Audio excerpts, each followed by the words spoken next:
The episode 8 trailer looks like a group of people finally getting their act together. Boyd, refining his plan. Fatima, revealing a power that changes everything. Jade, pushing everyone toward the hard decision that nobody before them has been willing to make. On the surface, it reads like momentum. Like the residents of Fromville are finally starting to move in the right direction after everything episode 7 put them through. But here's what the trailer is actually showing you if you watch it with the right lens. Every single person in that trailer is being set up, and the person doing the setting up isn't reacting to them anymore. She's ahead of them. She's been ahead of them for a while now. And episode 8 is the episode where that advantage starts to become impossible to close. Let's go through every thread in this trailer and show you exactly what's really happening beneath the surface. The trailer opens with Boyd telling Kenny that if they're going to do this, they have to do it right, that he's not going to leave people down there, and then he stops himself mid-sentence, interrupted by something the trailer makes you think is a gunshot,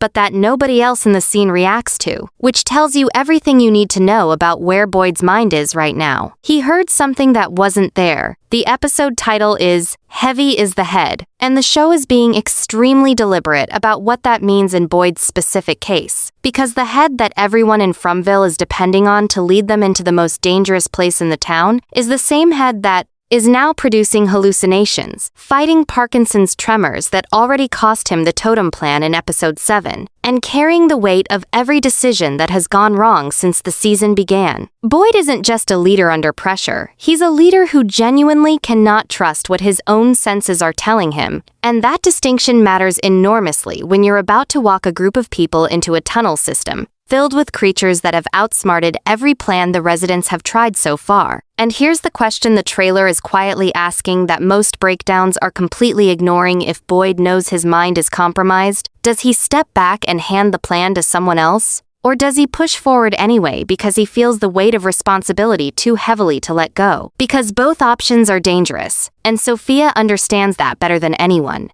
The next scene shows the colony house residents burning Roger's body outside, which makes practical sense given that the cemetery is full and given that they watched a resurrected corpse break through a talisman door 12 hours ago. But the detail worth paying attention to isn't the fire, it's who is standing in the background watching it. Sophia is there standing at a distance, observing the burning, and the question of why she's there when she has no practical reason to be is the one nobody is asking loudly enough. She already knows Roger is dead. She was the one who resurrected him, which means she isn't there to observe the outcome of what she did. She's there because someone standing near that fire is her next target. And the most likely candidate is Acosta. Think about what Boyd told Acosta earlier this season, that she reminds him of his wife Abby. That line wasn't decorative, and that reason is becoming clearer now that Acosta is being positioned inside Boyd's inner circle with access to the basement, access to the door, and access to exactly the kind of information that Sophia has already proven she will use the moment she gets hold of it. If Sophia starts working on Acosta the same way she worked on Abby, the show has laid every piece of that trap already. The only question is when it closes. Here's where the trailer introduces what looks like the biggest shift in the residents' favor all season. Fatima telling Boyd that when she saw Kenny in trouble, she didn't just see him, she was there. As in, she wasn't watching through Smiley's eyes from a distance, but was inside his perspective in a way that let her reach through the connection and stop him from killing Kenny entirely.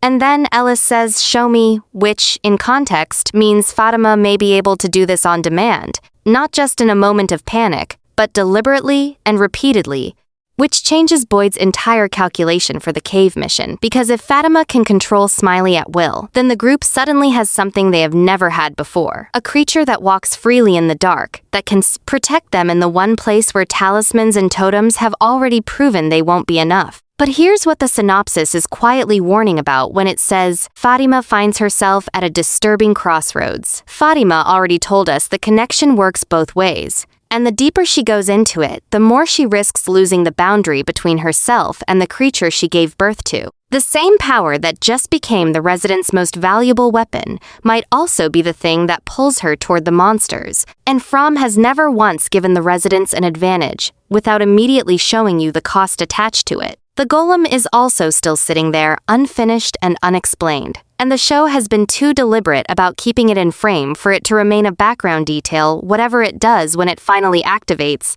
Episode 8 feels like the moment that thread stops being set up and starts becoming consequence. The moment in the trailer that hits hardest isn't the action or Jade's speech. It's Ethan telling Victor he wants to be taught how to survive when he's alone, and Tabitha saying he's not going to be alone, and Ethan responding that she doesn't know that. Ethan is a child who has figured out what the adults around him are still refusing to fully accept, that the pattern Victor described isn't a possibility. It's a blueprint, and the blueprint says that when a boy and a girl arrive in Fromville with their parents, the cycle ends in a massacre, and the boy survives alone while everyone else is gone. Victor teaching Ethan how to survive isn't preparation for a worst-case scenario. It's Victor recognizing that his time in this cycle may be ending and doing the one thing he never had when he was in Ethan's position, which is someone who told him the truth about what was coming before it arrived. That scene is the most emotionally devastating thing in the entire trailer, and it's easy to move past because there's no action in it.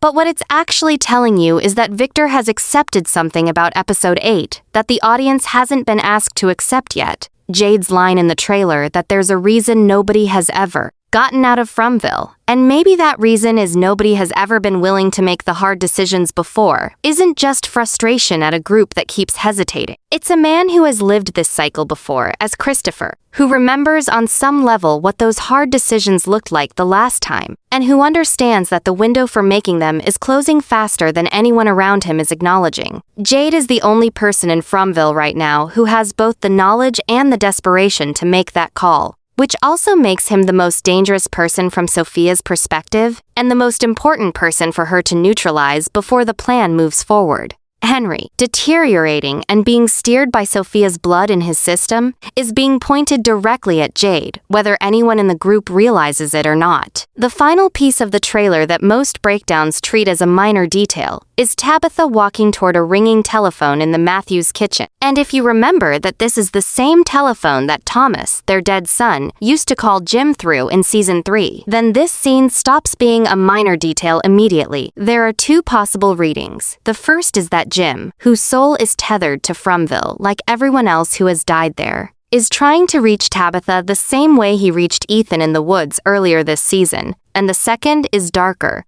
that the man in yellow is using the Matthews family's grief to pull Tabitha away from the group alone. Because younger Jade's warning was specific, Tabitha gets it much worse. If Tabitha and Jade are the key to breaking the cycle, the two people who initially resisted the man in yellow's offer of immortality in exchange for the children then isolating Tabitha before the cave plan launches, exactly the move Sophia would make, and a phone call from a dead son in an empty kitchen is exactly the kind of thing that would get Tabitha to walk toward it alone. Here's what episode 8 is actually building toward when you pull all of these threads together. The residents of Fromville are closer to a real answer than any previous cycle has gotten, and Sophia knows it, which is why this trailer doesn't show her reacting to what they're doing, but already positioned inside every vulnerability simultaneously. Boyd's mind is compromised. Henry is a weapon being aimed. Acosta is being positioned as the next Abby. Tabitha is being pulled away from the group. And Jade, the one person pushing hardest toward the answer, has a target on him that the people around him don't fully see yet. The only thing Sophia doesn't appear to know about is Fatima. And based on everything this show has taught us,